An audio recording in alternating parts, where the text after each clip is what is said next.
Yenze Kanka Kapita, yenze producer wa TM9 television.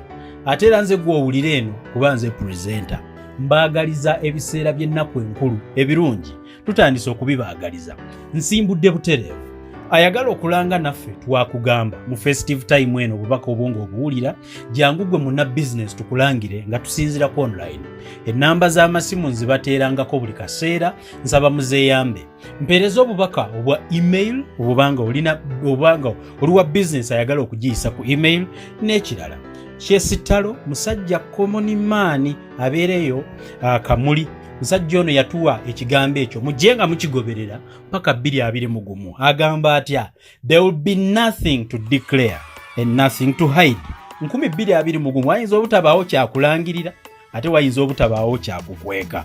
Ntandise program y'olunaku olwaleero. Akafaananyi kiba kitanga bobya wangudde abalwadde bakaba nga tuli masanyu n'okujaguza kuba akafaananyi kiba kitakyagulanye ng'alayizibwa mukisawe kola n'omulanda wa kabaka wanisa omukono alayira kuba akafaananyi kiba kitanga bobya ofuga taseti hawuse tuddekamu kyayi gwadumira kuba akafaananyi kiba kitanga jjajja tusiibula kimutima mulungi balekedde bobya Mirundi oludde okulabika obaddewa abantu bagamba nti mbuze jeje mirimo gyembeera nkola Mami Kanka ka media si mulimu.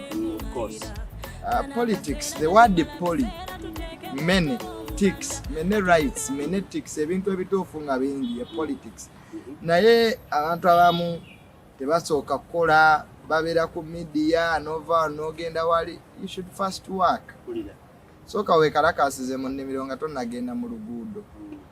Kubanga ekiseera waliwo ensi weetuuka nga it's about you kiki kyosobola okweterako meeza. Of course. So struggle tugirimu, struggle tujagala, struggle tugisupportinga.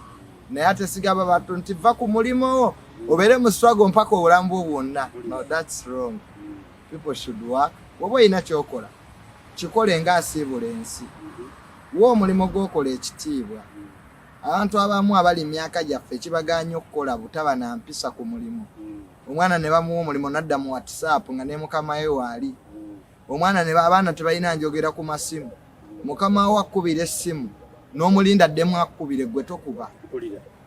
Kakati n'oweesanga nga relationship n'obuza lwaki takuwa airtime. Ne weebuza lwaki takuwa airtime. Kwegamba abantu abamu batuka nze nakolera ku Speak Resort Munyonyo nga human resource manager nga nakamalo soma. But nina ebintu bingi nnyo bye nayigirayo. Omuyindi atannyo mukama we kyobulanga babeera ku mirimo ne bakola. Omuyindi tatunulira nnyo nsawo ya mukama we abeera contented ne kyaki. Naye omuddugavu kasita bakola y'amagoba ng'atandika okulaba kampani nga bw'etamukozesa bulungi nga ayagala yeefuule yennyini wa kampuni ate ye mukozi yagereka emisaala yalaba bosi nga wababba. So buli omu alina mukama we byebyalema sitaani eggulu ebyo okwegulumiza okwemanya n'obutaagala kukola kintu kibi nnyo.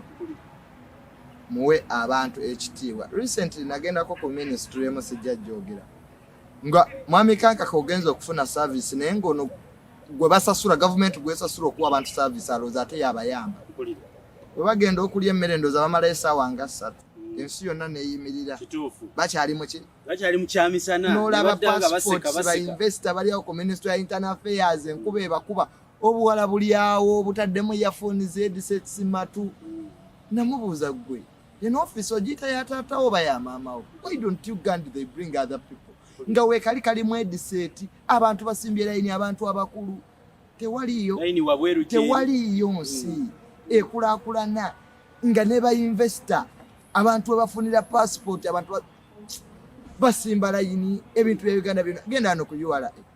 Oyinza ogamba be bakuyamba okusasula emisolo bo be bayamba gwaze okusasula. Gamba biri mu Uganda muno byennyamiza. Mu bino byonna abavubuka nsaba bayigire ku kikyo bagambye ekyo. Tubadde tuli awo mu wiiki eno ne tujja tufuna ekigambo struggle efuuse struggle. Akantandikira awo Mirundi Junior.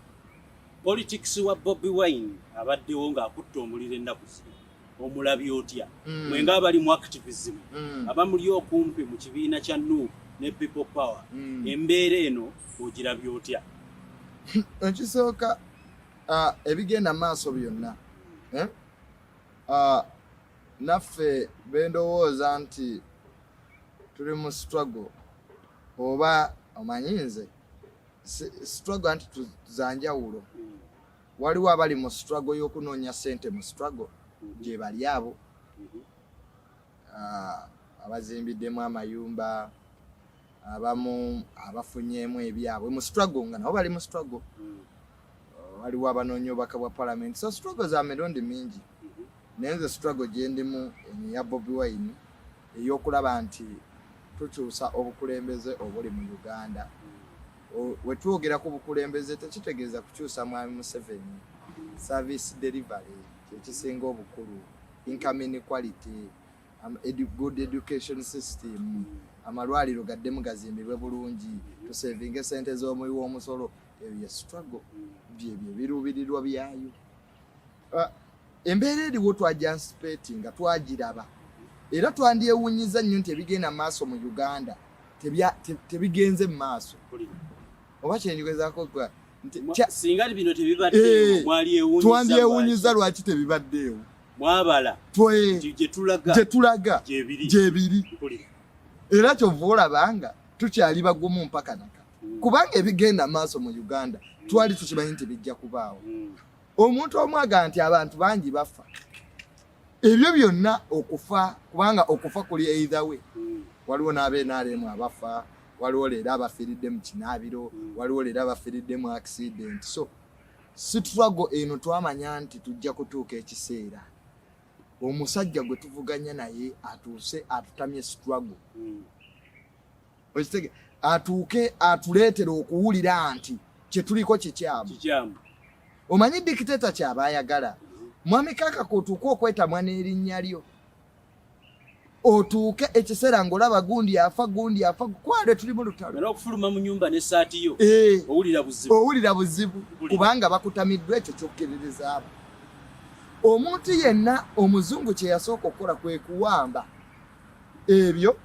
bye bakkiririzaamu kasita omuntu awamba byokkiririzaamu aba amaze okuwamba ki obwongo kaakati n'olwekyo ideology ya People Power yakukyusa buyinza mu mirembe so what you're saying is that kino ekyogerwa nti struggle buli omu ayina eyiye byagoba ey'omunda mulimu abaagala obwa MP mulimu abaagala political mileage ya Bobi Wine ku kifo kyonna mulimu abanona ssente struggle entuufu yeeriwa mulimu abaagala fame babeera ku media bingi boogera abanoonya breakthrough mulimu abakirippidde kyatandika ne bakirippira so ne bakivuma nga struggle entuufu kwe kulaba nti Abannayuganda kubanga principles z'ekibiina kya NUP accountability n'ebirala bye tuyimiriddeko values zaffe za kuyamba kukyusa embeera z'Abannayuganda twogera ku buzzi bw'emisango service delivery nepotism ebyo abantu bye bayitamu kyobalanga mwami Kankaka buli wentuula wano sijja kwogerera ba individuals wabula okwogerera abantu abalita mu mbeera ezisoomooza kati struggle yaffe y'abantu kyova olabanga abantu bajembuleesinze era abagifiiriddemu si nsolo bantu be bazira abagikoleza era buli abafa tebasalako basigala bakola ki bajja okulaba nti baya-identifyinga ne struggle gye tulimu oy'okukyusa obuyinza mirembe. Katusooke tutandikira na mirundi ki ekitutta abantu mu struggle biki ebyo bye mulowooza mwe ng'abantu ebisinza okutwala abantu mu struggle n'okulaba nti omuntu agwa n'afa abantu ne basigala nga bajja. First of all emyaka bwe gigenze gyetoolula tewaliwo nsi mu nsi zonna keba Africa Ethiopia nagirabye ng'erwanagana. The history of countries ebyafaayo by'ensi bikola kinene nnyo okutuwa abakulembeze no ensengeka ya generation eziba ziddako Take an example. Laba abakulembeze ba Ethiopia. Haile Selassie. Oyina Zenawi. Oyina Abona aliko. Oyina Mengistu. Tugende Egypt. Oyina General Field Marshal Ali Sisi Al-Fatah. Oyina Murusi. Oyina gundi Sadat gwe batanga alambula ennyiriri z'amagye. Wayina Nasa. Ani omulala gwe niraida Mubarak. Wokompeyalinga abakulembeze ba Ethiopia n'obatunulira n'abano n'aba Egypt, you will see that they have had the presidents basing on their history. History y'ensi eyo ekola kinene nnyo okukuwa abakulembeze b'ensi eyo. Kakati ffe mu Uganda ddayo okekati ne mu byafaayo byaffe. Tuyina Amini, tuyina Obote, tuyina Lule, tuyina Nyerere n'abalala Benaisa. Ate tebafaanagana be Tanzania. Nti Tanzania erina Mukapa, erina Nyerere, erina ono aliko Pombe Magufuli, erina Kikwete. Olabyemu omunnamagye omu. Siwuliddemu n'omu. Right. Olwa history yaabwe. Kakati ebyafaayo bya Uganda we bigenze bibula. Abantu ne babanga tebakyajjukira nnyo byaliwo mabega. Nti edda abantu battibwanga, kati olwaleero abantu bakola ki? Battibwa. Edda amagye galumbanga abantu ne gakola bye gagadde nga tebagatresinga, olwaleero bye bimu. Edda ekonomi ya Uganda abantu bali bajezeza, Amini agobya abayindi, olwaleero ba investor be bagifuna bannansi tebagifunamu. Kakati biri bana abasajja ebyabatwala mu nsiko byonna. Because eki bibadde bikomawo after time. Buli time nga bigenda bikomawo. Kakati generation yaffe eno yesanze mu kizibu kitya nti tutuse masanganzira ga Uganda kubanga ekitutusiza ku masanganzira ye group eyawamba obuyinza buno emyaka 35. Abana Uganda ne bagiwagira ne bagiwa ne black check ne banga yefuga parliament ne banga yefuga amagye. Neta sobola kujjawo biri ebizibu bali bye bagamba nti bye byabalwanya bobe kennyini ebyabalwanya tebasobodde kubijjawo. Ate nekituuka ekiseera nga bobe nnyini ate be babikola. Gaddafi abalibya baali bamwagala kubanga yali amaze bagamba nti abalabe baffe baki bazungu. Olunaku basakoza Tony Blair nafuuka advisor bwe ebakondera rais baani kasita batandika okukyala Libya ne basayininga n'endagaano abalibya bava mu Gaddafi. Olwaleero yatula komini owe Iran abalibya lwaki bamulemeddeko yatandika ku kintu kimu nti Omumerika ye mulabe wasa. Era yatula komini bw'ali sayininga endagaano n'Amerika dynasty yegenda kugwa. Owe North Korea lwaki North Korea akyaliko nga mmwe mugamba nti abayisa bubi, it's ideology. It's not person of staff. Nti gobalaba abafuga bubi ne ideology. Kakati Mwami Museveni wabawezeze emyaka 35. The generation beba president basatu nga tubadde emyaka 10. Mu America administrations zimekeza ezakachuka zisoba mu 7. Ba president basoba mu 7 abakachuka nga Museveni kwali. Kenya bameka abakachuka, Tanzania bameka abakachuka. Kakati tuwesanze mu masanganzira ga Uganda eri mu future eri mu past. Okitegeera ebiseera by'omaaso byonna bikubaganye n'ebyemabega. Abemabega bayingidde ne mu biseera by'omaaso. Obuzibu bwe buvudde. Era bw'oyogera ku change tekoma mu nuupu. Change ne mwenale mu mweri waliwo abajagala. Ebiseera by'emabega bikonaganye n'ebyomaaso. Kyekiri mu Uganda nti abantu tebandiwagidde ba Bobi Wine bano mwe mulowooza nti bayaga, mwe mulowooza nti bategeera, mwe mulowooza nti balina ideology, mwe mulowooza nti balina structure, ne the future yeriwo past inokoma. Ebyo bisipichi bya 1980 binokoma. Ensi kati inokugenda maaso. Kyovula banga lwaki ebiseera by'omu maaso bikubaganye ebyemabega bikubaganye n'ebyakakati. Banadduli kati bavaayo. Bana abagenda batumukunde bali muki mu opposition, ba muntu bali mu opposition. That means waliwo group y'abemabega ate yagala okuwamba ebiseera by'omu maaso.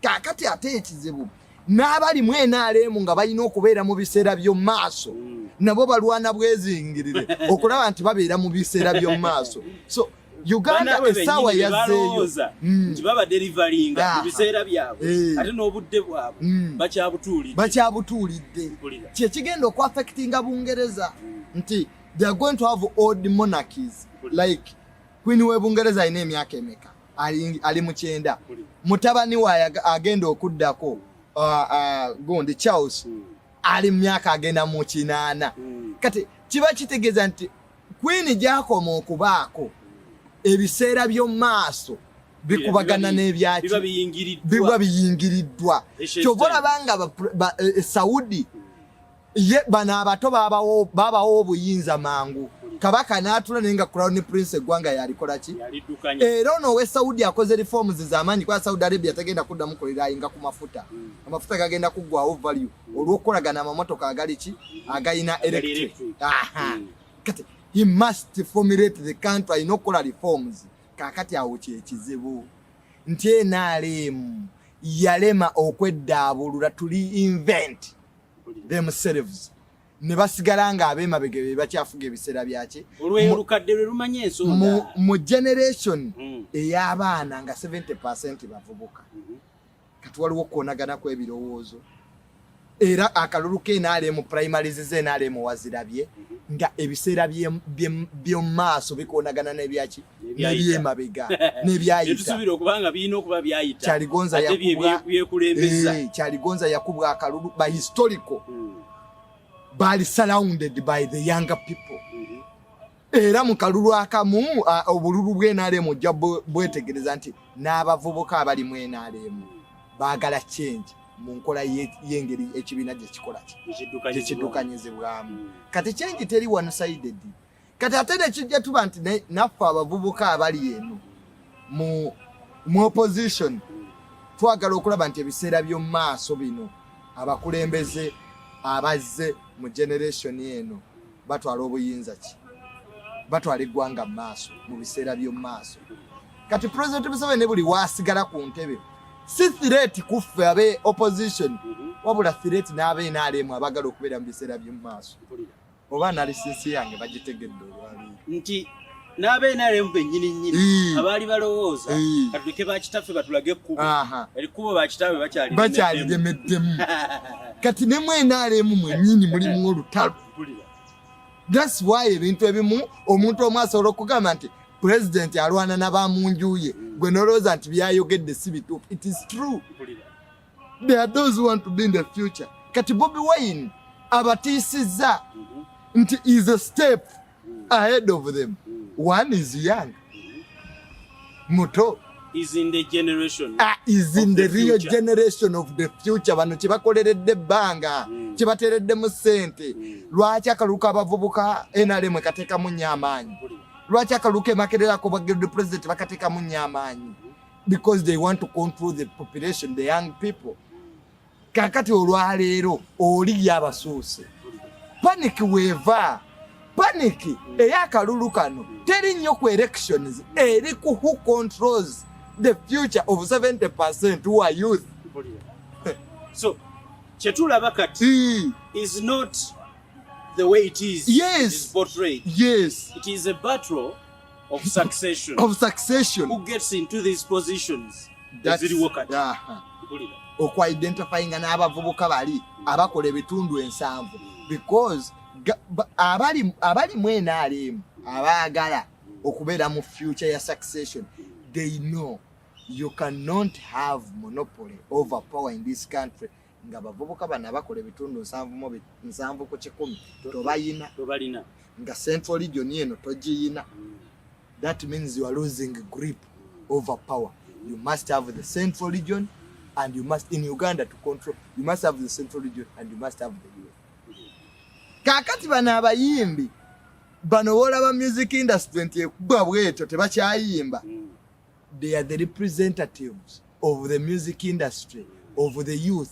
who are supporting them balibe natandise nababa bagoberera bassa amaanyi basooke bave mu lutalo luno olutalo oluliwo wakati wa Mwami Museveni ne Bobi Wine Mwami Museveni kifaananyi ekyekwekeddwamu bali abaagala okubeera mu future mu succession lutalo lwaki lwa succession era kyova olabanga ogenda kulaba nnyo abakwata Bobi Wine ba tribe ejo ebiseera ebisinga abagaba ebiragiro ku siini mwami Kanka katugenze mu bitundu nga abagaba ebiragiro ku siini omwana muto ali mu ngoye za bulijjo ayambadde jaketi y'amagye naye nga DPC gwe yeebuuzaako tuzeeyo mu Sudaani nga lanka tezikola naye nga tribe yeekola President Museveni agamba nti nyenda ku compensatinga abantu bonna bakubiddwa families ezikubiddwa mu lutalo nga ye eri tumwina akyali ku kimu shall shoot you kati ekyo kinnyonnyola otya gavumenti ziri mu mmeka Museveni agamba tugenda liirira tukkiriza twabasse kwakyo kitegeeza it is a statement ekkiriza twabasse naye tuba compensating tumwine minister wa security yaga the police has a right to kill you nga president mu baluwa ye yawandiikidde IGG singa ogirabako sorry IGP singa yeebuuza situwe bullets zino zemukuba zabadde zikola mulimo ki n'ababuuza before it was a stray bullet what was its role nga tonnabakuba liri wabadde okubira ki bonga bommaje buli ssasi lyafulumya liba liyina gwe litageti lino lyabadde linoonyaani so kakati munnange awo oba ojja kukitegeera nti the president asigazizza kubeerawo mu past naye ng'abafuga gavumenti be b'omu future era kyova olabanga okusaawayo olwaleero special force esalako ebitundu byonna ebisinga obungi biri under special force takes over neewa ebiragiro kubanga this situation requires special attention. That's why they call for a special force. You cannot find mwami Kanka kabuli wogenda nokera ku makya nosanga omusirikale akutte battalion munsi ezaakulaakulana okutegeera nti ensi eri peaceful omusirikale takwata kintu kyonna aba musirikale naye nga atambula ku luguudo kati bw'osanga omusirikale ng'akutte battalion omanya wabaddewo obubbi obutonotono bw'olaba omusirikale ng'atikalakala n'emmundu nga mu Uganda owa poliisi omanya walayika wabaddewo ababbi abati naye bw'olaba amagye the army on the streets omanya gavumenti yetagala Uganda kyerimu olwaleero biri ebintu bisatu tulabika nga abawambiddwa tulabika nga ensi egenda mu lutalo oba tuli mu masolo era Desemba nga 25 ng'emaze okugwa Uganda eyinza okudda mu country wide lockdown Christmas ng'ewedde I can predict Uganda eyinza okudda mu lockdown Kampala eno balina decentralizinga abantu badduke mu byalo kuba n'abalonzi bangi n'abanaakola effujjo we bali abanaagaana because mwami Museveni ababuufu we bali mwami Museveni amaluzi okukkiriza ntagenda kuwangula kalulu popular vote Bobi Wine agenda giwa ekyo kyo tekiriiko kubuuza the level the security threat amagye engeri gye gakutte ne Green infantry nejja ku luguudo gye bakolera entalo it means they are expecting something big. They know we are not going to win this election. What should we do? Make organized crime. How? Intimidate society. Era abantu 56 okufa is not a coincidence. Intimidate society. Jaye mamba zitambule ku luguudo. Abana Uganda batye. Election day make sure anti materials tezituka mu bitundu ebimu. Akaluti tugenda kawangula katulina okuteekawo mu embeera kwa tulina kati obululu bwa mirundi ebiri abanalonda tubakendezeeko tulina kati obululu bwa mirundi egyo ebiri tulina akalulu akoganizingiddwa amagye gawamba akalulu tulina kana akabe abakama era recently Bobi Wine yagenzeeyo yakyogerako yajjeeyo eyo ngagenze okusinkana isicha nti the army has taken over the election nga yeekwese mu biragiro byaki bya COVID. Kakati n'olwekyo nti bano abajozi abali mu security abatidde abatandise okutta abannayuganda mbu bwe tutta abannayuganda nga tubatiisatiisa abantu bongera kukyawa gavumenti.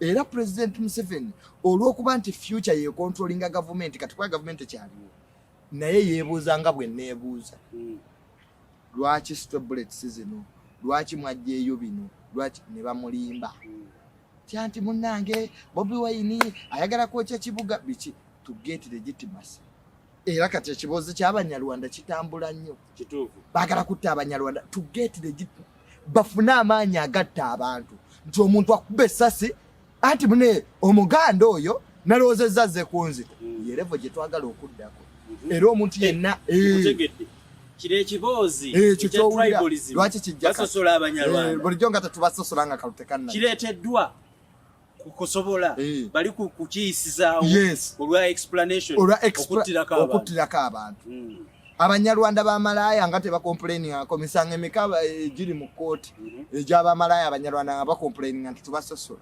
tubasosola mu elections mu bitundu ebirala tetubasosola wanani atalina mukazi Munyarwanda amumbulireyo wamanya atalina mukazi Munyarwanda kwa buli omu Katonda yamuwa survival ye Rwanda eringa Isiraeli Katonda naye yabakolera ekyo nti abakazi baabwe balungi nnyo ne bajja bayingira mu power ne bajja tebeewalika kati ab'amaanyi ne babazaalamu abaana Bobi Wine y'abaana be baki kaakati Bobi Wine ate agambe ate okutta ate bakoddomi be kwegamba akireeta kino aleeta kiboozi naye nga kigendereddwamu nga bwe wawulira eby'Abaganda Abaganda beboogera kimu Abaganda era ne president yakiwe ne Baganda Ssaabasajja Kabaka wangaale ebyo ebintu bibi nnyo so lwaki baagala kufuna ngeri gye bakozesaamu ki kubanga abantu abaveeyo side be bawadde emmundu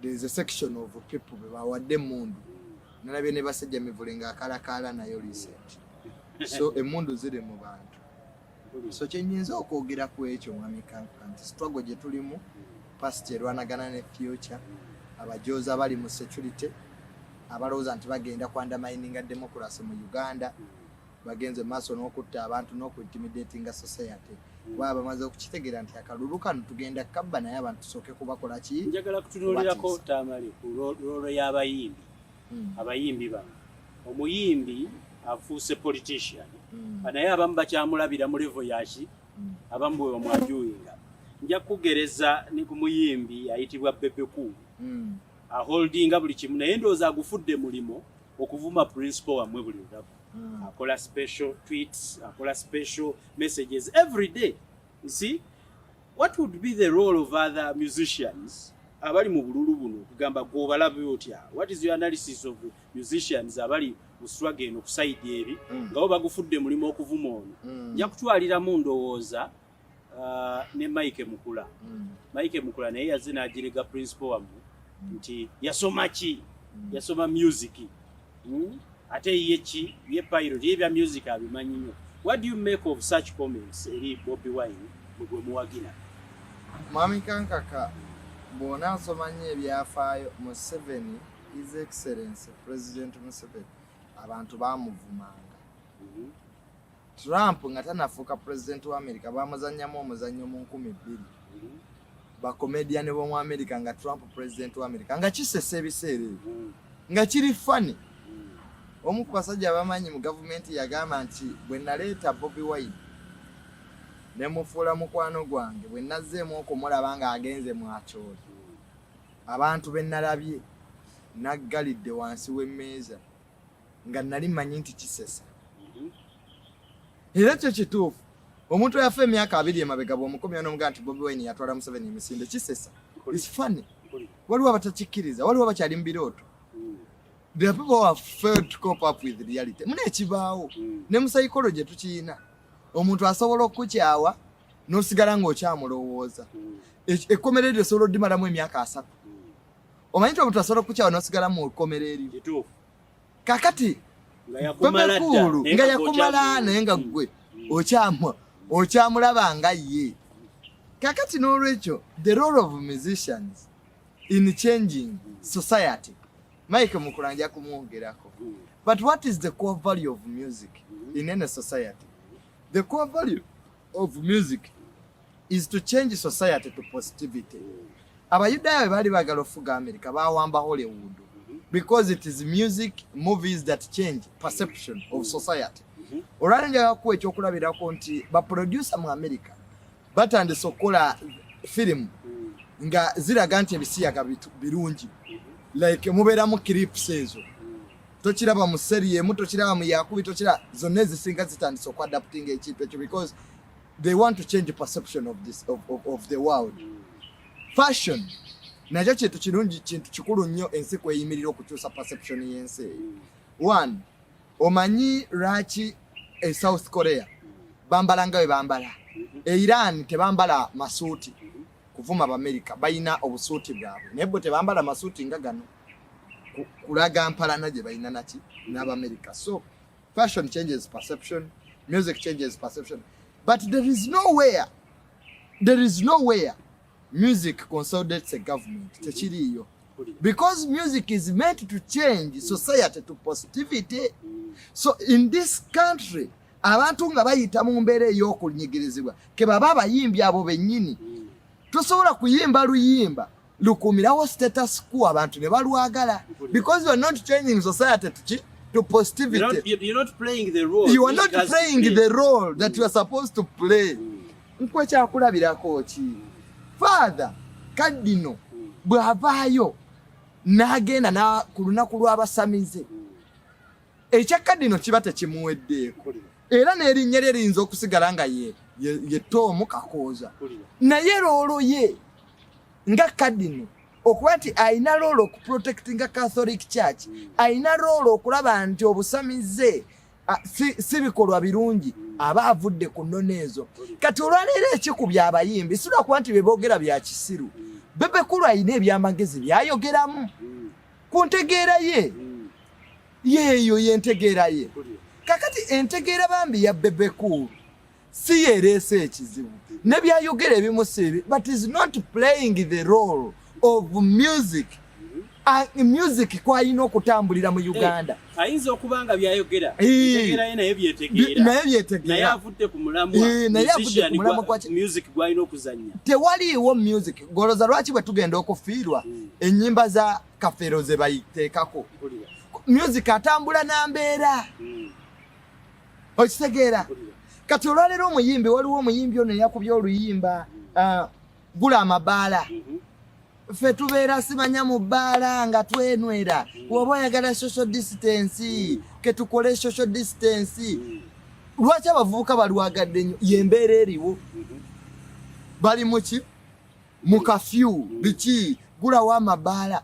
Music ayina moving ekintu towards positivity gyaba abalowooza abangi balowooza kimu eyo direction eya positivity ya society erowooza. Genda olabe ennyimba za Amini, waliwo abayimbanga Amini we yakomyawo enjole ya Kabaka Muteesa bayimbanga ennyimba ezikola ki ezimuwaana abantu ne bazaagala nnyo Abaganda ne bazina amazina okitegeera ne baka Uganda tebankona mukulembeze bwate zembe dada watuyamba society kyeyali eyagala okuwulira nga kidrivinga into positivity. Kati atosobola okuyimba ekintu nga kiri mu mbeera eyo naye nga society tekidrivinga into positivity era n'obwanga oli mukyamu. Gundi yakubye oluyimba muzeeyi akalulu waliwo abeenaalemu abakoze eki abalwagadde nga baluzinirako bambi si basiru yentegeera yaabwe naye the majority genda osome communism communist Russia eyaba Stalin ennyimba zaabwe zawaananga nnyo amaanyi ga Russia ebiseera ebyo exaggerated power of Russia nga bayimba emizannyo gyonna egisinga gyali gyakuwaananga amaanyi z'abadikiteta ba Joseph Stalin. Erinnya lyabe ba Joseph wabeera b'amaanyi nnyo. Kakati Abamerika ne bagamba Abarasya bano tubakawuntalinze tutya kwe kutandika okuzannya firimu ng'Omumerika ye firimu sita buli firimu ebeerawo Omumerika yaba awangudde olutalo yakuba kibanda to build an image. Era ffe twakulanga tugamba nga tuzannya ebyo ebyamasase Lwembo amulumbye alaka American commando. Lwaki tetwagamba nga Chinese commando? Because the perception had been built in our heads that the Americans bebeewoma amasasi bafirimu sitawawo n'obatta bo tebafa. Ekintu ekyo kikulu nnyo. Music ayina amasiga kwe yeesigamye kwatambulira music sikera kukuba bitontomi kati olwokuba ti abayimbi ba Uganda olwaleero si bayimbi batontomi poems ne batontomane kigambo kimu nakiddamu embuzi zakutudde kati nga mulimu ekidongo kyamanyi tu nomuka kati oluyimba lwoyimbye luchenjinga tutya society to positivity kati Bobi Wine kyeyabasinga tugambire ku Jennifer akendeeza obukambwe. By that time Jennifer was seen as a symbol of what? A hatred, a symbol of discrimination. Because music should change people to positivity. Bobi Wine scored high mweyo area kuba kati bwoki reflectingako what your explanation comes to pass. Buli kimu a situation yabeerangawo ng'ayimba ogikyusa to positivity. Kakati ennyimba za Bebe Cool zayimba olwaleero za masanyu za biki ebyo byonna. Kakati nojja tunulira Bobi Wine ono najjayimba obululu tebutwawula tuba kulonda tugende tulonde naye. There is positivity of society. Kakati mu muganda wange Bebe Cool ekizibu kyayina kiri kimu tayina power zisobola ku consolidatinga regime. Nti Bebe Cool abantu bamumanyi nti y'omu kuba benefitinze mu regime eno. Bobo benefitinze nnyo mu regime novaayo gikonsolidatinga bagamba nti nyini mufu yakwata ewawunya nyini ani. There is that Luganda proverb. Yes, he's not the right person to say those things. Bandikozesezza abantu abalala. It's not mukula. Nti abantu enjala ebaluma goli ku lujjuliro oli mukulya ate ovuma bali enjala beeruma mukwata abayala bannaabwe babavume. Olwaleero singa omwana Bobi Wine avaayo n'atandika okwogera ebibi ebiri mu people can listen. Nti house galo yayogedde nti ewa mwami Tamale tebalya kyamisana abantu bawulira. Ani akoze eki? Ani ayogedde? Kakati mu Uganda buli woleeta ba Bebe Cool abalidde abatambulira muhama abavuga abasula mayumba amalungi abaterezibwa okutambula n'ebisawo. Yes. Abayina eno mentality government terigenda era biri biyenje ng'abahutu we bakolanga ng'abatusi we bakolanga e Rwanda bayinayo nabo abantu bwe batyo. So Bebe Cool is not changing society to positivity. That's why he's getting negative feedback from society. Take an example kankubulire. Waliwo omusajja eyavaayo n'ayogera ebibi ebiri mu Nuupu. Nagamba kino kirina okukyuka, kino kirina okukyuka. Abantu ne bamuwuliriza. Omwami oyo yali ani? Omugenzi gundi. Ani? Ono gwe baziise mbasiraamu omumanyi ennyo. Kalisa. Kalisa yatuwuliranga ensobi za Nuupu. Era nga ntuufu nagamba watomedde wanaakolebwa ati. Lwaki Kalisa bye yayogeranga abali mu Nuupu babitwalanga ate lwaki Bebe Cool wayogera tebabitwala? Because bamaze okumanya nti ono advice ye teri biased ate egenda ne positivity ya society. Ku ssaawa ya leero nsobola okuvaayo era nze mba njogera oluusi ngamba ba Nuupu nti wano mwakoze obibwa because people have come to appreciate that this person message ye moving with society to change society to positivity. Olwaleero bajja ekyamukola obubi kasita otandika personal. Kati aboogera ku Bobi Wine bamwogerako personal. Teyasoma kibi tekitegeera ebyo tebikuba muntu. The moment you go personal olwaleero singa nkeera ku makya netandika ovuma abaana ba President Museveni na kiri kigundi tekikola bwe kiti kino. People will not listen to me. Mba nvudde ku kigendererwa. I have gone personal. And embeera za personal, entalo za personal tezikola ki. Kakati ye Bebe Cool ekimuluma. Ono agoba bwa president. Munne Kamiliyoni wadde naye mu Diribadde agoba bwa meya. Kati ono bambi yagaba masaati nandawe yazeenaalemu. Kati toli ku level eri.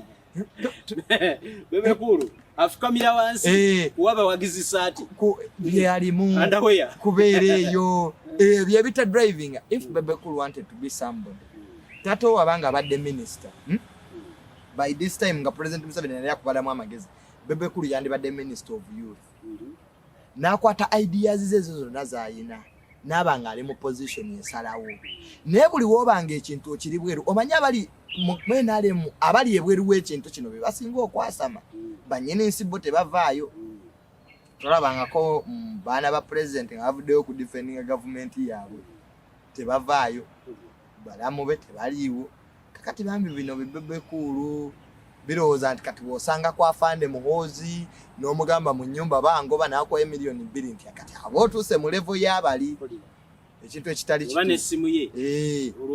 olwofuuse ye era osobola okuvaayo n'obuma mbalaba abakomediani abamu ababeera ba bloggers baga nja ku fulufiga nja kubanga ne Sara alaba nja kubanga ne Museveni alaba gwe ekyo kyoyogera omanye obuzito bwakyo nti gwe osobola okuba omuntu ngane kati bambi there is a lot of exaggeration of power because alabye ku sodo baina babuguma omanye okubuguma basipapa abani babuguma baina agamaanya ago baina obwebindu bwe betaddeko nenga tebalina kye bali basajja mivule n'akalakala ne mundu aina perception aina personality gyagala okuzimba nenga ensi ekimanyi basajja mivule talina kyali kubanga aina y'amasimu g'abakulu abo babiri kakati aba bakulu abakuwaga bandi tutabaana babwe wali ku speak one Wasudiru bayiga okuwuga bayiga okudiving amaato bandi badde n'amayumba e Manchester singa ddala bali bakitegeddera bamanyi boolabirako beweegomba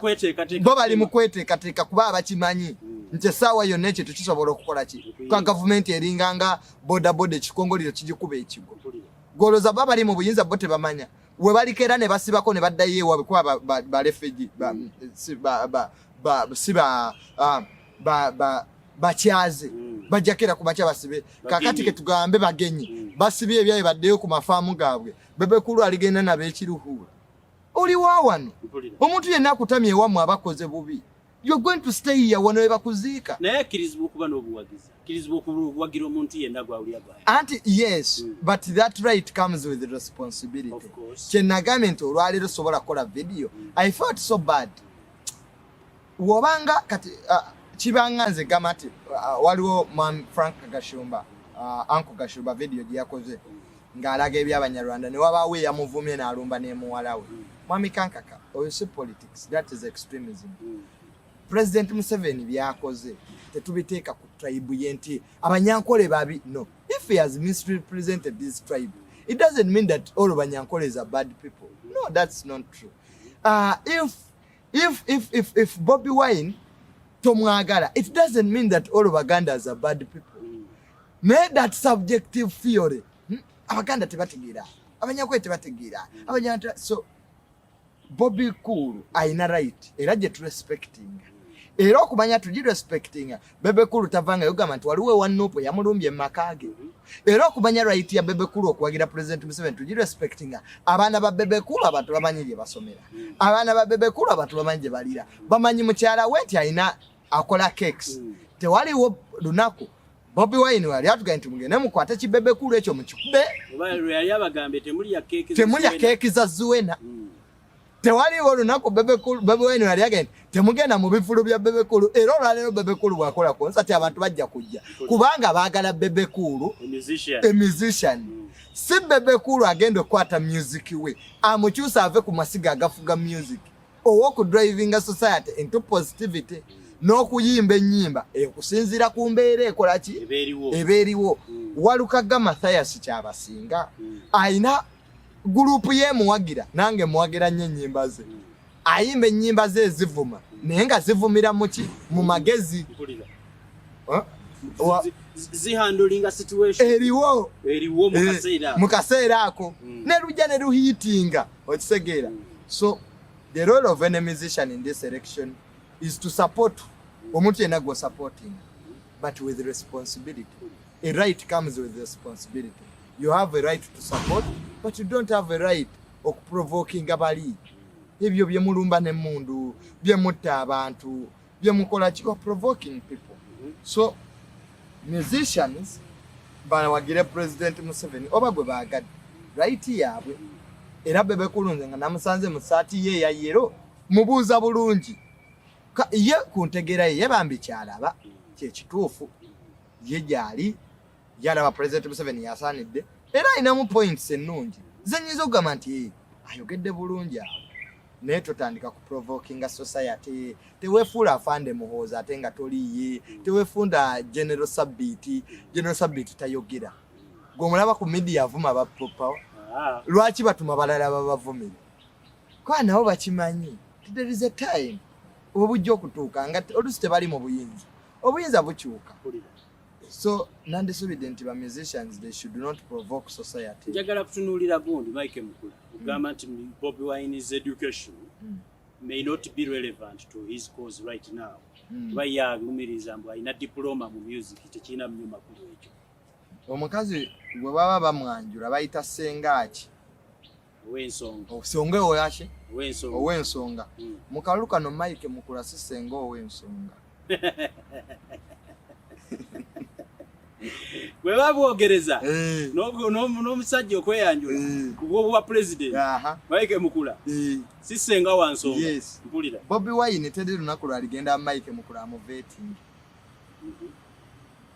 oli justice byabakabu ya nominating Bobi Wine afuka presidential but Mike Mukula agenda nakwata n'empapula za music zavuma nazikwata nga bwe ziri namuwa basirikala bamukuma namuga you are fully you have all of the requirements to stand for what for presidency kakati omutamivu mu busiramu tebajibwa kwaya ya Qur'an Mike Mukula is a drunkard mutamivu mbasiramu kakati Mike Mukula yali asene president recently bwe yali avuga ennyonyi Mike Mukula is a captain wa nnyonyi naye it's exaggerated okubeera captain ng'ovuga nnyonyi everyone can be something rundi senior yangamba nti ekyamusomya obwa pilot kuba yaliraanye we babisomera his home is located near a school where they used to teach Mukula talina na kabini ya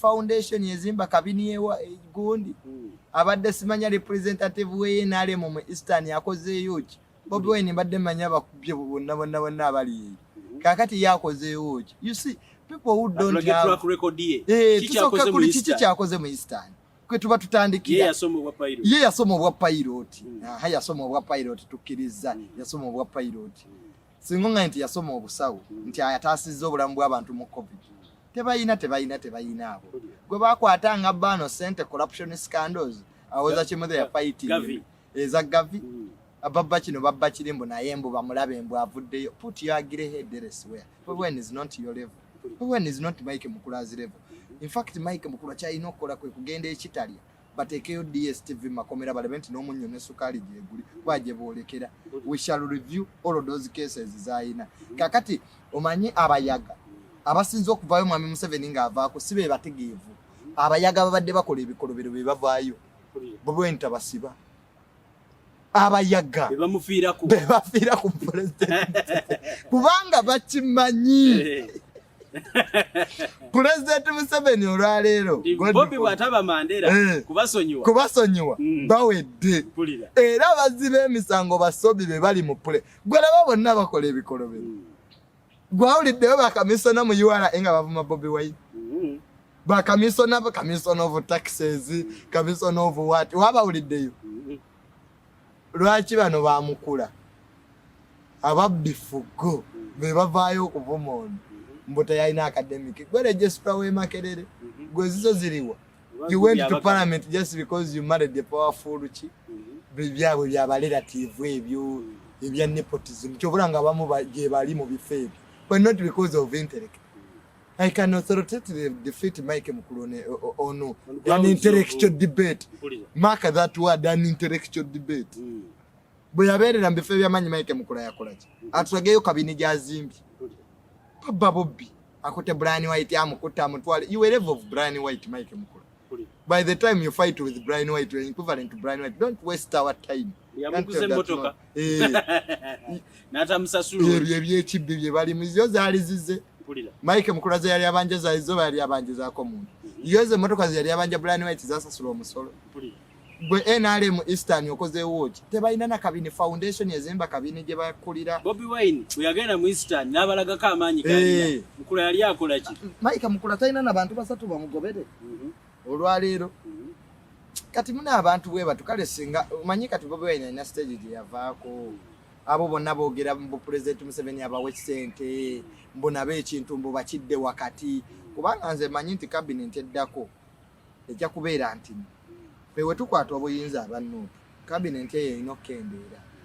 kati omwana omutobo omujjako omugati ayina okaaba abazibe emisango be basinga okuwagira President Museveni adde beriti abasinga obungi tebali waledi waishi change of power is change of power.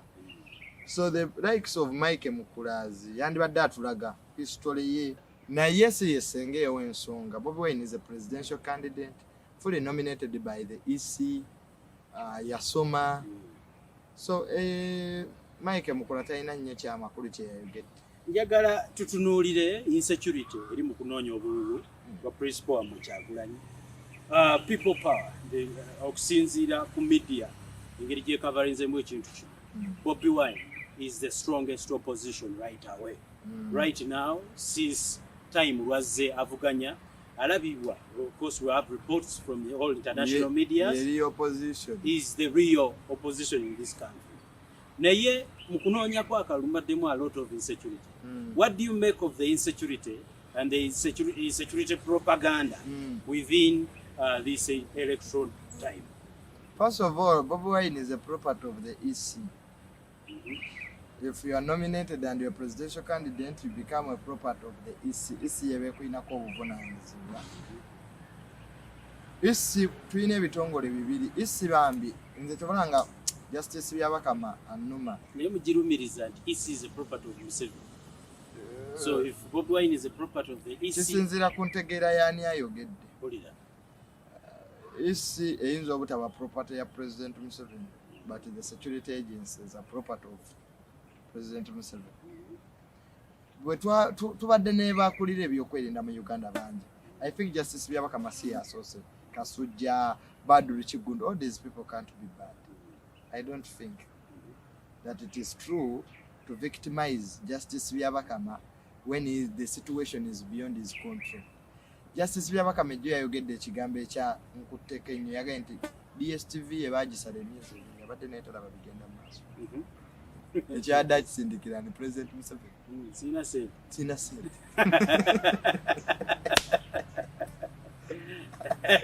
Kati singa namumadde kumpi namugaye Justice omanye okuba omulamuzi si kintu kyange oba osomye abantu bano ate tetubafuula nnyo babigere Justice Byabakama kakati mwana wattu omusajja omu yateresa munne emitayimbwa omulala n'ateresa munne ensawo y'omusenyu ono bwe yajja okubanja emitayimbwa kinene kimugamba nti empungu emmese zaagikekesa emitayimbwa nono n'amugamba nti munne naawe omusenyu gwe empungu yagisitudde ono n'agamba nsi kyebeeramu igo esitula akasawo ka semini nono n'amugamba nsi kyebeeramu emmese ekekeka emitayimbwa kakati mu nsi Justice akolera ebyokulonda wagambira nti yabadde talaba na mawulire police brutality nga tagiraba it means waliwo abadde abimulabira.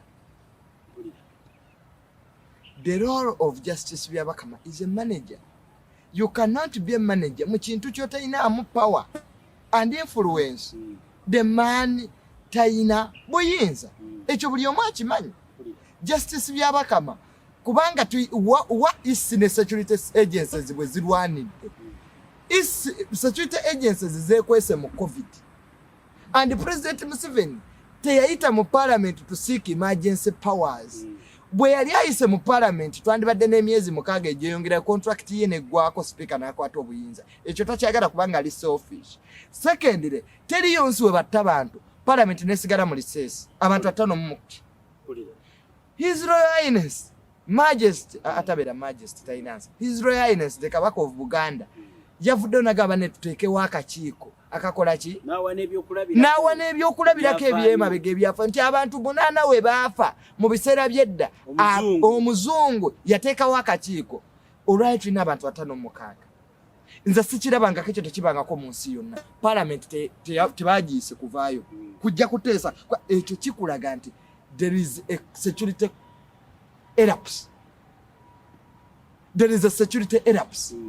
When you see massive killings, there are orders eziva mu bantu ab'enjawulo. COVID. You see, the military killed more people than COVID. Than COVID itself. Eteeka bwe bagamba gwe bakuuma ate bo batta abantu bangi. Kakati buli campaign akamotoka ka Ministry ya Health mba presidential candidate kajja kabatambulirako to ensure COVID what? Kakati Ministry ya Health has connived with the security agencies to kill the Electoral Commission. Chetwabagamba ntandikwa. Mwami Kankaka, when the times are not normal, what does the constitution say?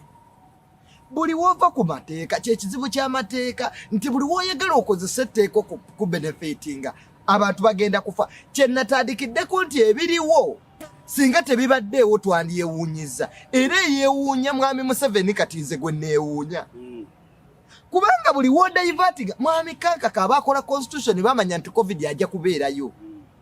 They knew abagiwandiika kwe kuteekako nti maaje bwa calamities tukola ki naye olw'okuba nti abatufuga beefuula abaanunula naye nga beekwese mu buyeekera nga bakulembeza ekifaananyi kyaki kya demokulasi.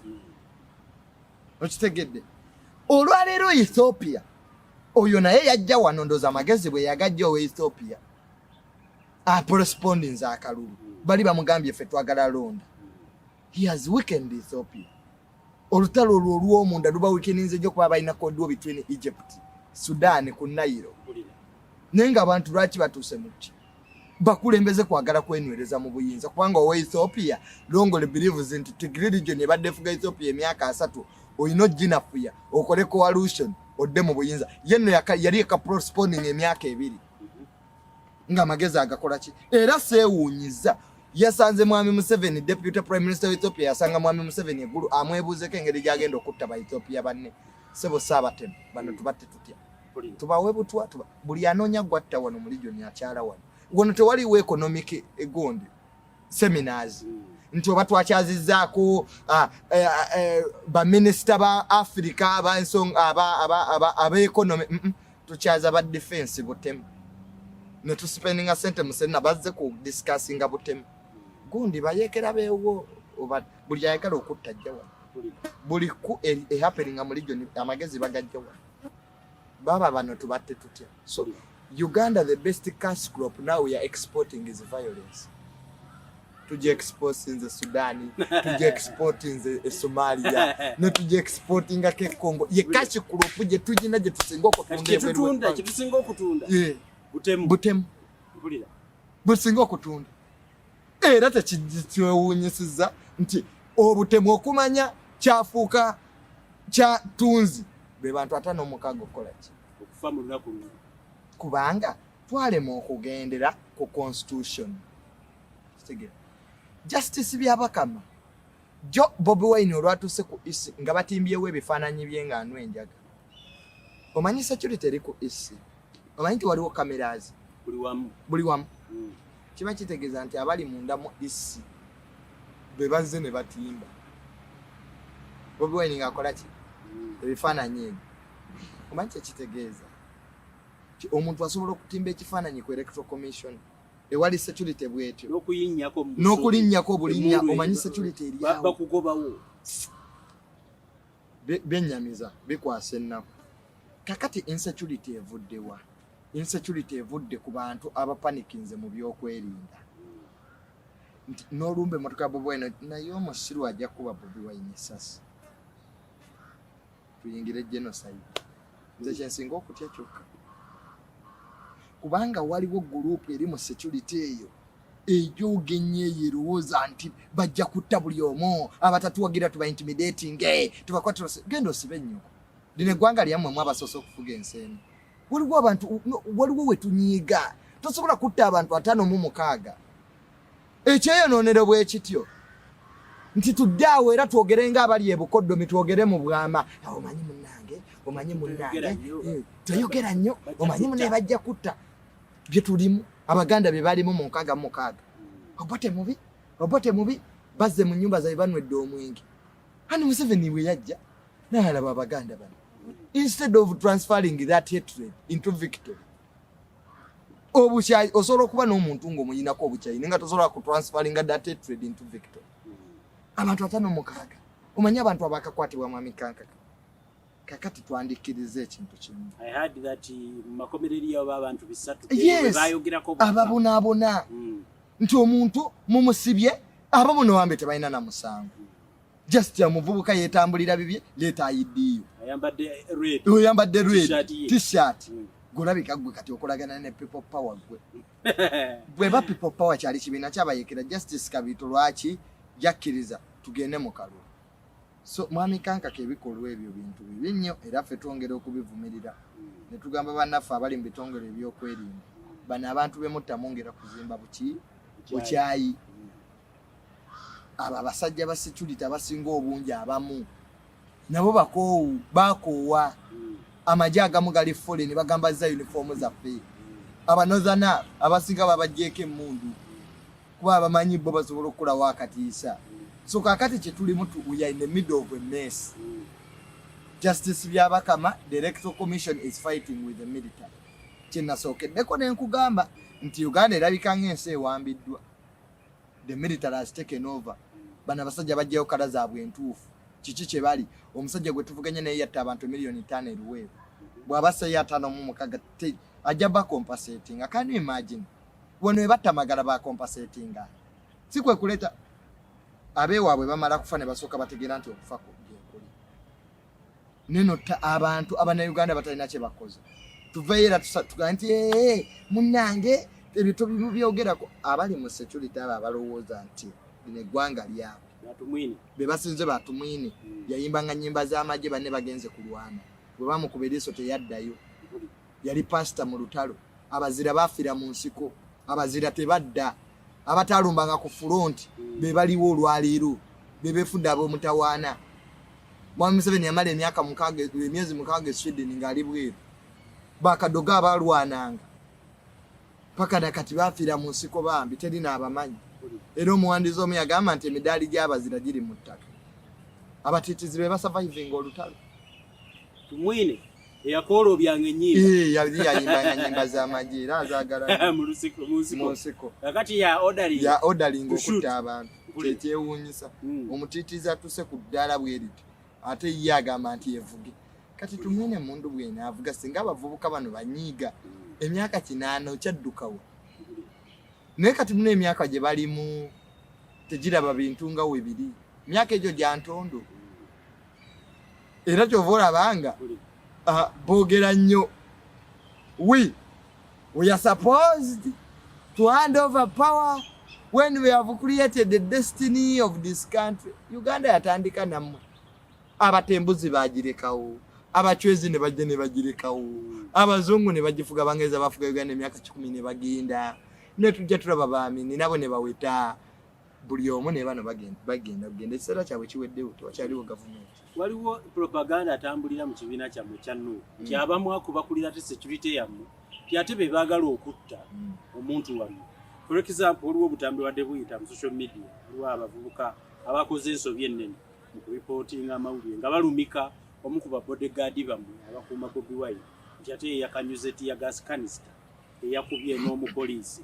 Propaganda ono mumulowoozaako nti how are you going to handle the propaganda in the camp? Nopo kyeyina si nopo bannakigwanizi abeerimbise mu struggle eno bavaayo ne bakuliyetinga stories ezitaliiko mitwe n'amagulu. Si kyekisoose mpulidde bajja ne bakuliyetinga ebikozi bingi. One, bannakigwanizi bano baagala okutujja ku mulamwa. Secondly, they want to weaken abali wansi ku ground. Omuntu yenna bw'obeera mu lutalo politics alinga mupiira tokuba beewuwo friendly fire. Waliwo ensobi ezikolebwa mu NUP netula nti eyo nsobi naye ne tukola ki olw'okubulungi bw'ekibiina Latifu Ssebaggala Latifu ono wa Kampala oyo w'Ekawempe kyennamwagalira yagamba ku lw'obulungi bw'obusiraamu nopo eringa buli political party baamu ebizibu ate baamu ne bannakigwanyiza olwaleero mulimu abambala essaati z'NRM ne bakola effujjo olwaleero kiri either we waliwo aba-FDC abambala essaati z'FDC engoye zaffe baazibba eza nopo era ebivubuka ebadde bikuba abantu bibadde by'NRM naye nga byambadde engoye zaffe ne Mwami Museveni yabeeranga mu gavumenti yakuliyetinga abantu bagende bakola emisango gavumenti z'abobbo tebazivume kaakati bulakameiro abamu abali mu nopo bagikozesa nnyo n'abakulu abamu abali mu nopo babirivingira nnyo mu bulakameiro genda ovumire gundi genda ogambe gundi nti kino yakikoze nga si yakikoze n'abagaa nti ebipande byabwe abamu babiyuza bwe batawagira ng'ate bannopo mukavuvu nga n'akaali yes ng'ate abannopo abamu bagenda ne bayuza ebifaananyi by'abana ate abannopo abalala bebakola ki bebavuganya nabo so bulakameiro tekola nze waliwo omusiru ali eyo ttaka eyankolako vidiyo n'agamba nti ndi mbega wa hamu abantu tebakkiriza bulakameiro buliwo bulakamairing omuntu it means you don't have intellectual ability to reason that person out singa nkera ku makya ne ntandika okugamba Mwami Museveni ye yatta gundi Mwami Museveni yakoze kino nga si yakikoze people will not listen to me the next day of course otherwise they will come to listen to me nga balaba comedian baka tumuwuliriza yazera awe mulekali ketuwulire leero kyagenda okuwema nenga they don't take you serious okuwuliriza n'okutwala byeyogedde kyanjawulo waliwo omusiraamu yali amaze okusaala n'ababuuza banne njogedde ebigambo bino naye mubiwulidde yali amuliranya nga nti nze badde oyimiridde ku musaalo gwange singa nagenzi babibadde oyogera bya kisiru siyale kubadde musaalo gwange oyimiriddeko singa natemyewo wano dda kakati bulakameiro eyo mweri eri funded eri financed abamu abagifinancing abali mu kibiina because they lack intellectual ability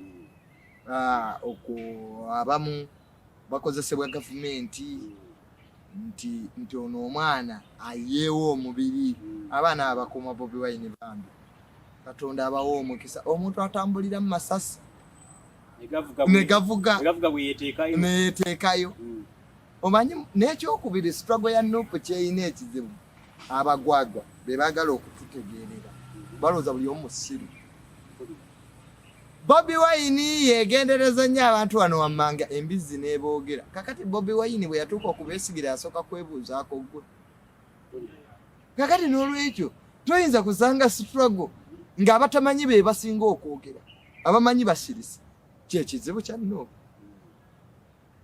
omuntu ali eri wala naye yamanye ebifa e Uganda nga nze ali e Uganda sibimanyi yamanye sawa aba special forces balumye kale byakatemba naye okuteeka bulakameiro ku bantu bammwe nga NRM si yebikola nga mmwe mwennyini mu ababikola olise bonaakola ka vidiyo ak'ekisiro an investigator mbu kagulu n'endikaze bwe kati omulaba yayakaka stupidity otuteeka bulamu bw'abantu gwano mu matika bwetulina byakwogera genda weebake kati Facebook eyina ba nothing doers bangi tebalina kye bamanyi ku gavumenti tosobola kwogera ku power nga tolina source nga oyo n'abali mu mawulire nga akayigo okukwata essimu ye kyeyalabye ekifu tasobola kwevaluatinga direction mwe kavudde tebasobola kuliwindinga they are not professionals so ebyo byonna bye bizibu bye tusanga mu struggle nti bannakigwanizi bajja kubeerawo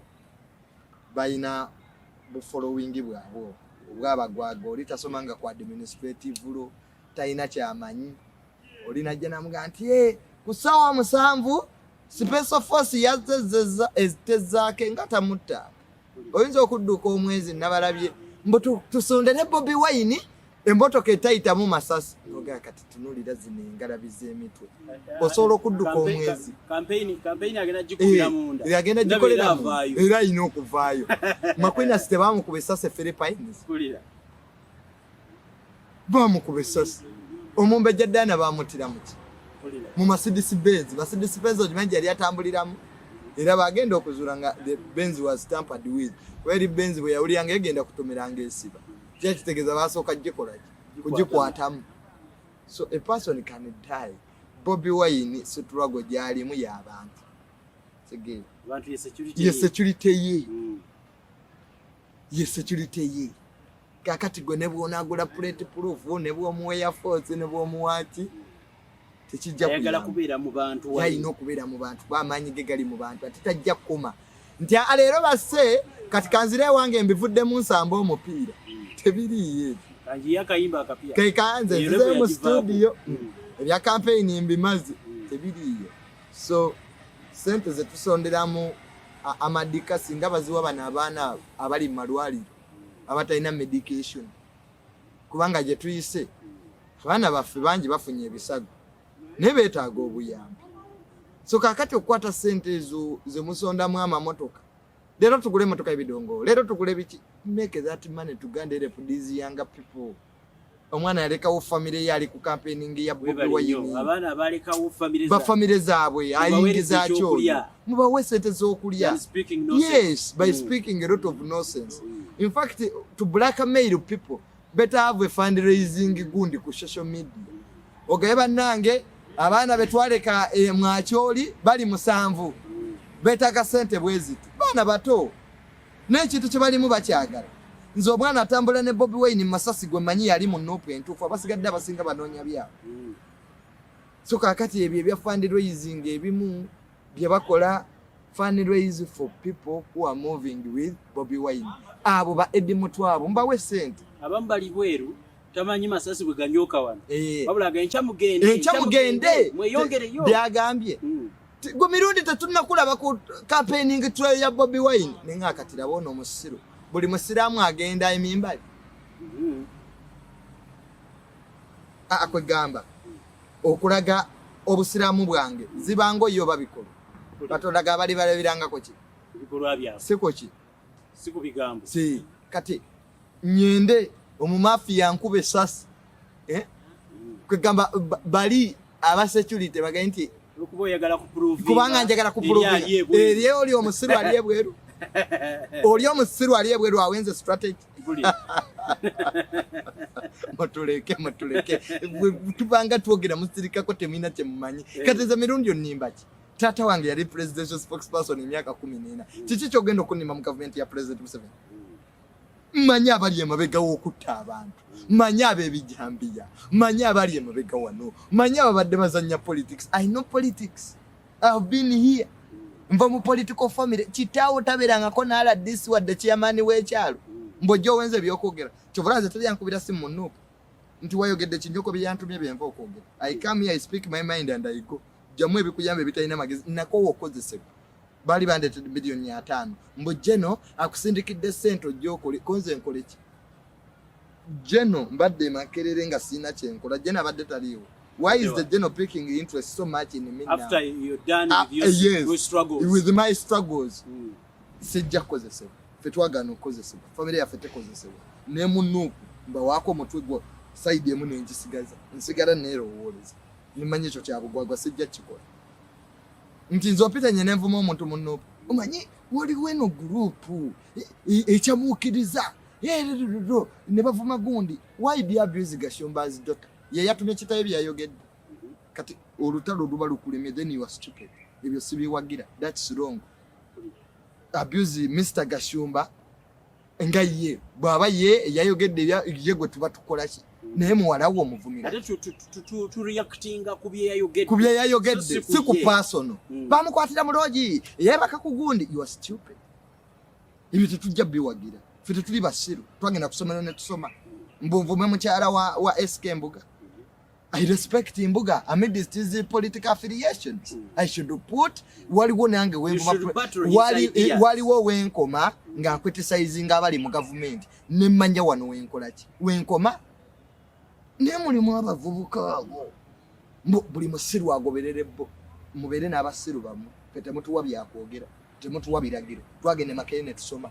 I'm coming from a well established political family. There is nothing new you are going to tell me. bajje wange omanyi kino kyappening ne mga byoyogedde mbimanyi nnyo kusinga. Don't tell me anything. Mpagira omuntu omu musitwago ye Bobi Wine ninganga osigale yajja okulera omwana bwakulanga nyenda sinoonya kifo sinoonya bukulembeze sinoonya kundaba. Me and my father we are one of the biggest brands on social media. Kyagale tukyawe kigane ge mazima. We make one of the biggest views. You have cultivated a following. So kakati fwe munupu tulina okwetegerera tulina okwebereramu nti eyo nsobi Bobi Wine taddamu kukola live nga President Museveni ayuki. Ekyo kikyamu ku lunaku lwerumu oli yategese ebibye n'alanga n'okulanga lubira live on Sunday ate gwe lwaki okyusa nawe n'oteka yeeyo. That's wrong. Don't create a perception that we have two presidents. That's bad. Gwe muleke ayogere byayagala kamu obibattling. That's how it should be. Gwe muleke tomuyingirira nebuli woko ebyo bibi tova mu motoka yo Bobi Wine kuyomba n'abasirikale. What are you doing? Okuyomba n'omuntu nga musiru oba omala budde because omusirikale ono simunenya ali ku order. Hangaman omuzimu atta abantu ebizira hangaman teriyo omuzimu gwali gukomyewo ne gumutta kubanga omulamuzi ye yakutsentensi nze to death ate n'omulamuzi naye tomunenya naye agoberera mateeka. Kakati tetujja kulekerera ekiso ky'embuzi akutadde kalabba era Ssaabatirimbuzi wa gavumenti contract yega kubalanga twagala Ssaabatirimbuzi omupya abantu ne bawaayo ki kakati nze nkube Ssaabatirimbuzi sababu omulimu guliko experience kakati lwekyo naffe abanupu tulina ekizibu nti osanga omusiru akutte ejjinja ali ku street mbwaluma omusirikale ayina emmundu nze nkugambe nti ogendeyo.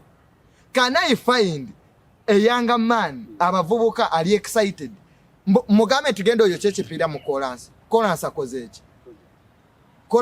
eki the moment you learn to vote leaders mu bitundu byammwe ne mutatwalayo ba member of parliament balambala eggwanga lijja kukyuka tugende tukuba akalulu kano tukakuume naye ebyo ebyokudda ku kkubo weekalakasi Mwami Museveni gyakwagala ajja kukuba amasasi point blank tekiriko kubuuza akikoze omuzannyo gwa violence mwe yakulira kati muzze ayagala tuve wano tudde wali.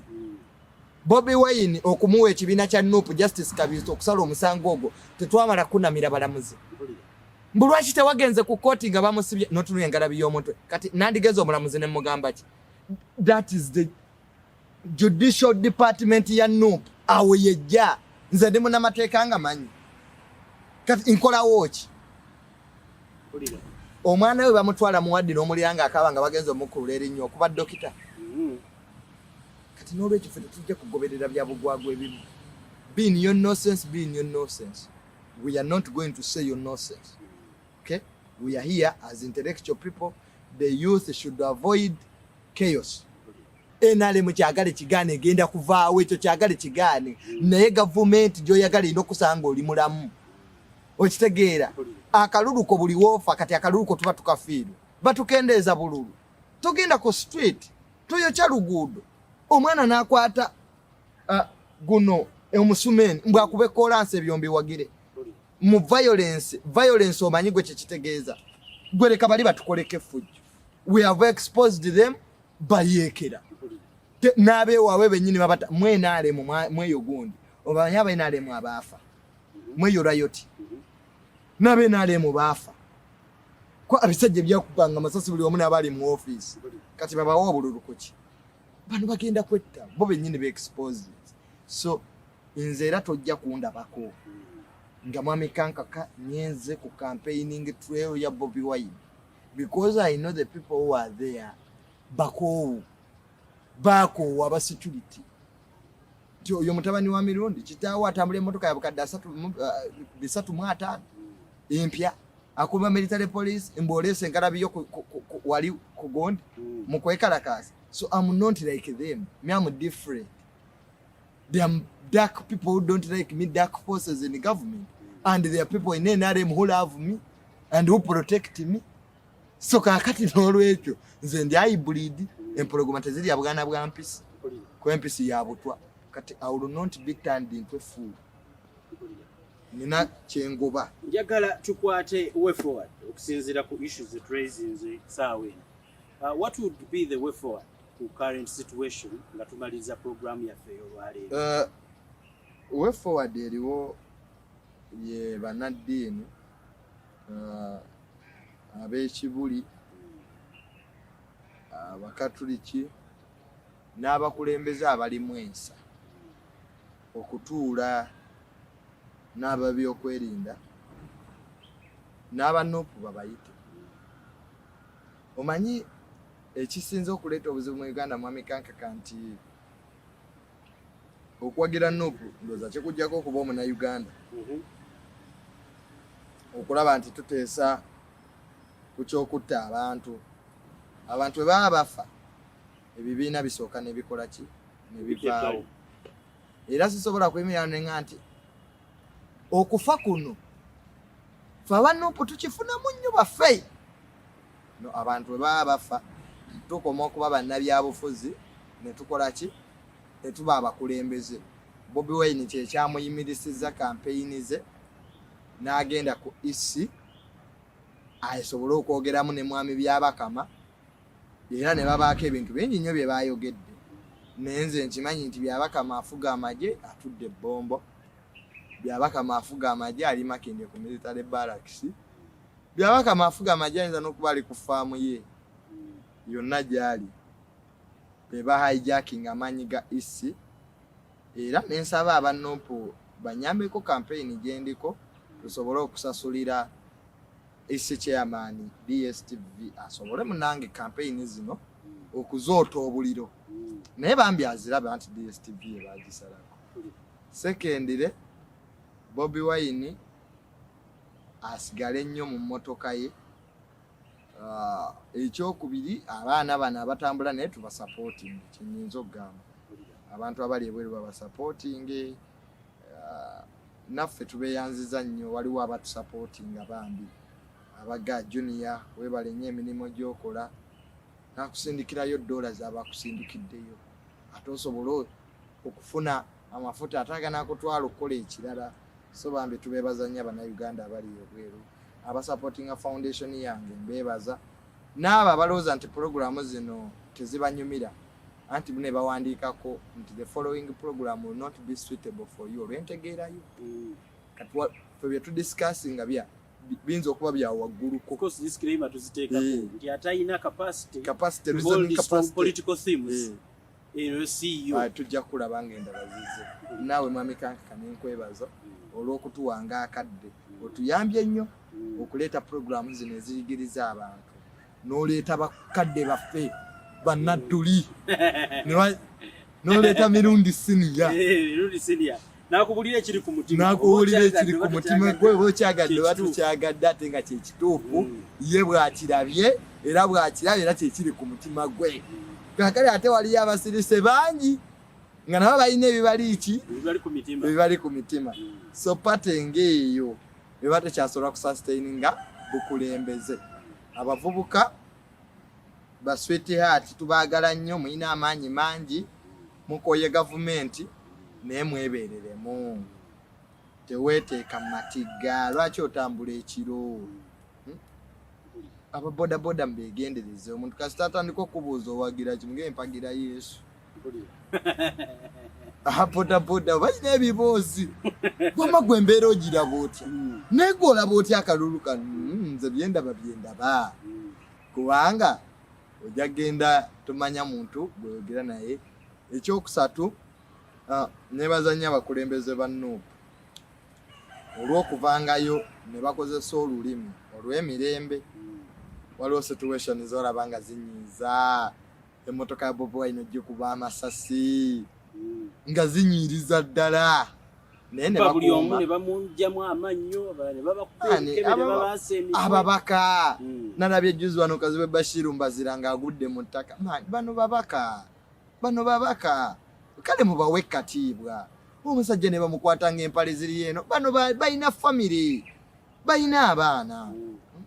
So bannaffe tulabe nti twongera mu maaso.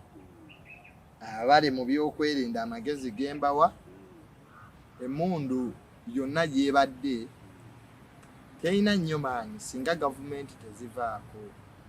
Muli baganda baffe, nze nakula neegomba nnyo Afande Muhoozi olw'okuba nti emyaka giri y'omu ku bantu be wayogerangako nga tolinawo obawulira nga n'erinnya lye teriwulikika, naye olwaleero abantu bazannyidde mu linnya eryo, abantu bamusiize buli kadingo agamba ndi ku Muhoozi project, buli mubbi, buli kiso. Afande Muhoozi alina okuvaayo alabe nti distances himself from such people abaagala okukyayisa ye, because President Museveni will go naye bo bakyalina future y'amaanyi. Ate nze siri emu ku group ega nti Mwami Kankaka bwe tujjako Museveni bwe tumukwate tumusibe abaana be tupapasacuting. You ideology ya Nuupu. Ideology ya Nuupu egamba n'ogamba nti tujja kubajjako amagezi abaana ababaliwo okugayidinga ensi eno wajja erina okukola ki okudda. Kyovulanga Bobi Wine yaga si mulabe waabwe, is not a rebel. Lwaki mumugirayo emundu naye muna Uganda kakati mune mu nsi omutali kwewa kitiibwa, mu nsi omuli abantu abattibwa bambi famire zaabwe nabo abantu babalese nga bamulekwa. Kati oyo omuntu oyo gwolese nga mulekwa kusawa yaleero bw'omuwa akaso n'omugamba nti ennyumba ya minisiteri wali akola ki? So tetuzimba bukyayi butagenda kuggwawo bannange, tetuleka biwundu ku mitima gy'abantu nga yene eggwanga ate tetugenda okuwangaaliramu. Bw'oba togenda ddibeeramu bazzukulu bo bajja ddibeeramu, baalabo bajja ddibeeramu, kuba tugenda funayo ggwanga ddala. So nkubiriza bannaddiini n'abantu abalala abaagala emirembe baveeyo tulabe nti tuteekawo okwogerezeganya wakati wa Nuupu n'abali mu kalulu kano okulaba nti tukamalako mirembe n'okukomya abantu okufa tekisinga obukulu. Kuba bino ebiina by'abantu si byaba individu. Yes, trip ye Katosi Desemba nga 11 lujja kuba lwa Kutaano lwa mukaaga those 2 days. So ita ku namba yange netwogera 0751804069 otusobola okwogerera netukalinga discussion ino maaso n'okufuna ebirowoozo okuva mu bantu abatulaba n'abatufollowinga n'okusigala nga tuwagira struggle amidst all challenges, okusigala nga tuli ku mazima agatavuula balala kwasi kyetusitandingira, okusigala nga tukuuma emirembe betutya ate batutya n'okusenga we tubatya, okusigala nga tunweredde ku mpagi ez'abantu ababonaabona wabula ate tetukozesa kufanga kabadi okutuuka wa gye tulaga. So nkubiriza nti abantu baba bazze mu campaign bambale masks, abantu baba bazze mu rallies bakuteekawo social distancing, kubanga ebyaddala covid waali ate mungi, ebyaddala covid waki waali, era ekyo kyosobola kuyimya nga covid takola ki lwakuba abali mu gavumenti bamukozesa nnyo okufuniramu ebyalo. So newe balivayo ne bagamba nti ensi nti gundi yafudde covid tebakyakkiriza, bakyonoona okuva mu ntandikwa ate nga abantu baali bakikkiriza. So byebe nnyinza okwogera ku mbeera eriwo. Isi Naloolo Justice Byabakama is a manager of this election, alekerawo okubeera spectator. Second era akume bakandidenti be kubanga kana akalulu yakavunaanyizibwako.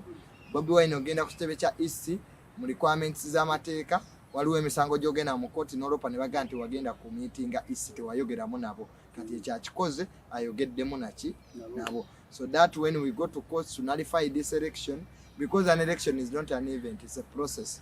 Election etandikira ddala kuva ku consultations ezitabaawo. So there's a lot of illegalities in these elections that can be challenged in the courts of law when you have devolutionary judges. Kamakinga, when you have devolutionary civil incentive judges, not regime judges.